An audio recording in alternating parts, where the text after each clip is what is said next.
And now, ladies and gentlemen, your favorite way to learn about the latest gaming news, it's the SAMTIME News!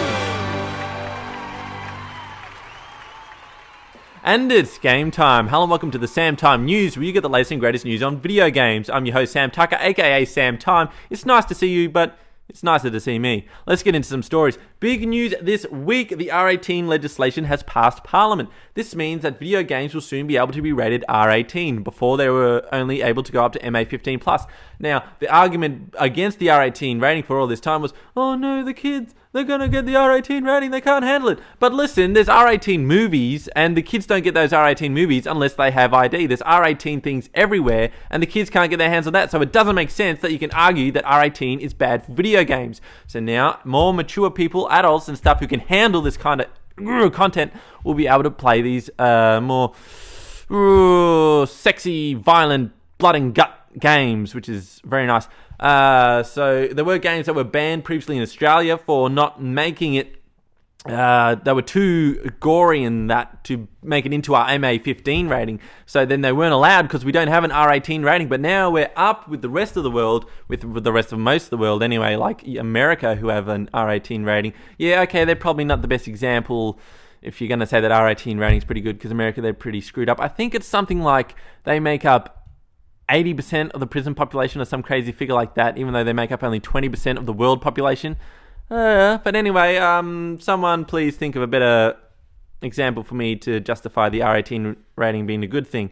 But anyway, people would import these R18 games from overseas anyway, so people are going to get them anyway. Might as well legalize it and make it all right here, so then the government can make a bit of tax bucks on that. So good news, took about 10 years. The states still have to pass complementary legislation before anything happens.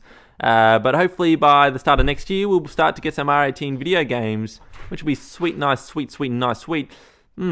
Alright, and another big article for this week is that the 3DS XL was launched.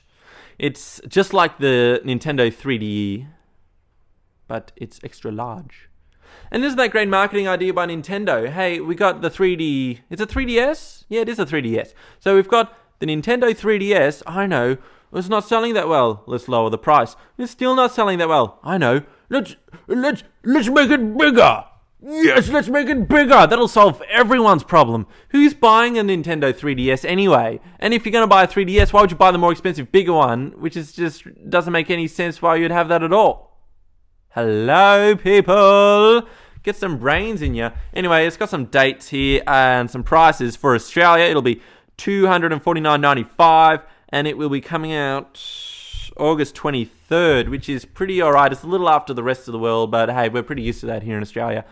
It just doesn't really make sense to have a 3DS XL so soon as well. I mean, they had an XL for the DS or the DSi, but that was a little after, and it was going for the elderly sort of market, the older market who wanted the big screen or more sophisticated sort of product. But this one, it just looks like a big clunky 3DS, and it doesn't... I don't know why older generations would want the 3D one when they can just get the cheaper one without the 3D capabilities, which they don't need. It's just a gimmick anyway. Kids can't play the 3DS. One, it's too big for them, too big for their hands, and plus the 3D messes with their eyes.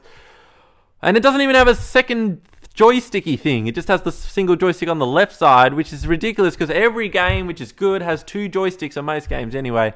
So I don't know why they'd leave it out. They made it bigger so there'd be more room to fit one in, but they still don't do it, do they? Haha, geniuses! That's all we have for tonight's show, this week's show. I'm Ron Burgundy.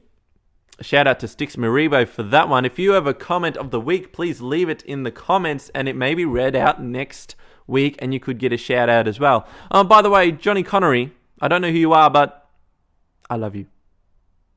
Thank you for tuning in this week, ladies and gentlemen. I will see you next week for a more action-packed episode. SAMTIME, signing off. Yes, I am signing off. Subscribe today.